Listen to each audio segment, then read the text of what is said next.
Make this new school year an opportunity for your kids to learn important life skills with Greenlight. Greenlight is a debit card and money app for families where kids learn how to save, invest, and spend wisely, while parents keep an eye on kids' money habits. Greenlight also helps families get into their fall routine with a chores feature that lets parents assign chores and pay kids allowance when they check them off. Get your first month free at greenlight.com/Spotify. Greenlight.com/Spotify.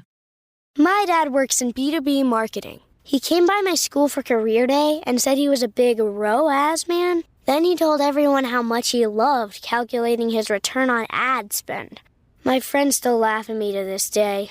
Not everyone gets B2B, but with LinkedIn, you'll be able to reach people who do. Get a $100 credit on your next ad campaign. Go to linkedin.com/results to claim your credit. That's linkedin.com/results. Terms and conditions apply. LinkedIn, the place to be. It's a Minimalist Monday edition of Optimal Living Daily. Why Don't Save Journals or Other Sentimental Items by Courtney Carver of BeMoreWithLess.com. And I'm Justin Malik. Happy Monday and welcome back to Optimal Living Daily, or the OLD podcast, where I read to you from some of the best blogs I can find and get permission from, mostly covering personal development and minimalism on this show.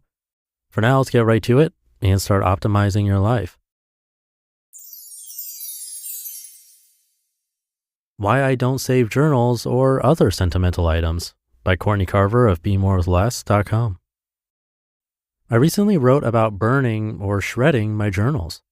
When I'm journaling, I'm not doing it to record history, come up with book ideas, or anything else that may be worth sharing someday.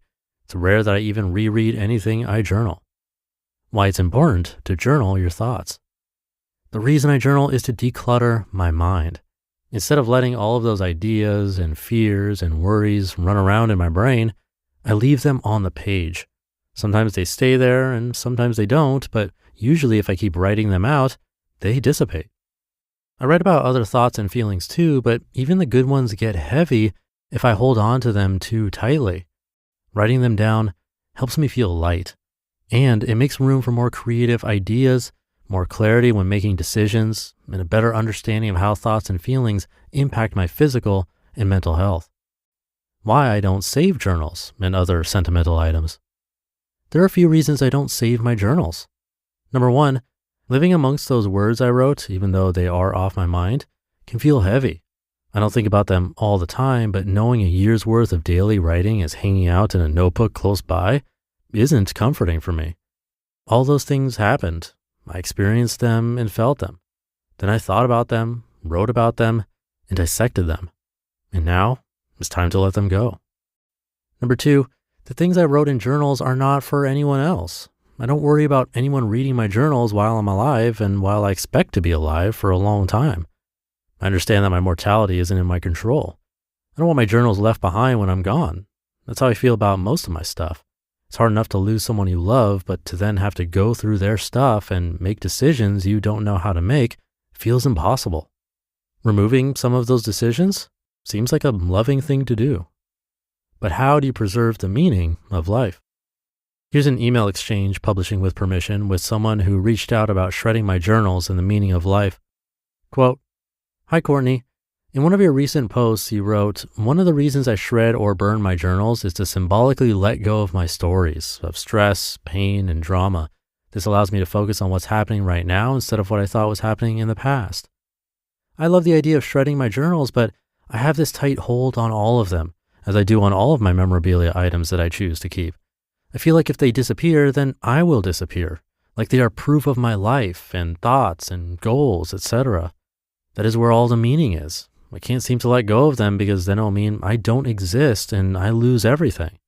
Any suggestions or words to share to focus on the present and look to the future and not be afraid to let go of these reflections of the past? It's really, really, really hard to let go. How do I separate the meaning of life from these things that are just reflections I've collected along the way? Thank you, Christina." End quote. I knew how Christina was feeling. I used to feel the same way. I started saving my memories as proof of life in elementary school. I kept saving them through school and adulthood. I moved them from apartment to apartment and home to home.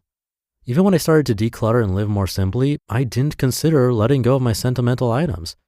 And then when there was nothing left to let go of, I took another look at the sentimental stuff. I wasn't displaying it or enjoying it. I was just saving it as proof that I had lived. Quote, "Hi, Christina. I can appreciate how you feel and I'm glad you shared this with me. It took me a while to figure this out for myself, but once I did, letting go got so much easier. The meaning of my life is not in what I save or keep, it's in how I live. The meaning is the living. So now I live instead of proving that I've lived by the stuff I saved. Love, Courtney," end quote. In other words, instead of proving that you have lived, live. Instead of proving that you have loved, love. You just listened to the post titled, "Why I Don't Save Journals or Other Sentimental Items" by Courtney Carver of BeMoreWithLess.com. And I'll be right back with my commentary. Storms are brewing. Crocs Echo Storm, that is. It's their most striking sneaker that is the perfect blend of form and function. From a sink-in soft feel to a seamless slip-on design, the Storm will help you build your streetwear style while supporting you wherever the day takes you. Plus, there are brand new colorways you won't want to miss. Shop Crocs Echo Storm on crocs.com today. Thank you to Courtney. This is a tough one. I'd be interested to know if you, well, first of all, even wrote in a journal, and then second, if you held on to it. I can kind of see the argument that, future generations could see a peek into your life or something like that. But honestly, the stuff that goes into a journal, I don't think most people would want out there forever.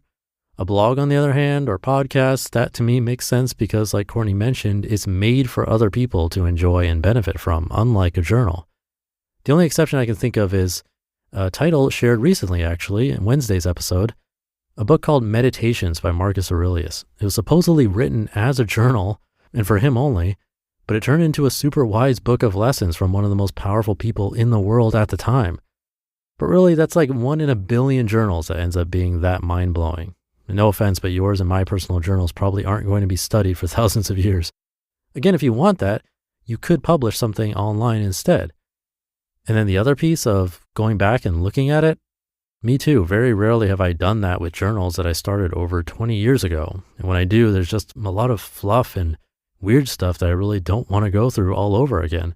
I have more of a reaction to it than a more nostalgic one. There's an occasional gem, but that for me doesn't make up for the heaviness that she talks about. It can actually feel mentally and emotionally exhausting to go through old journals. And again, for me, not worth the very rare gem that happens to pop up. It's okay to leave it in the past. But no judgment if you're holding on to your journals. I'd be happy to hear your perspective, so feel free to share. Have a great rest of your day and start to your week, and I'll be back tomorrow reading to you where your optimal life awaits.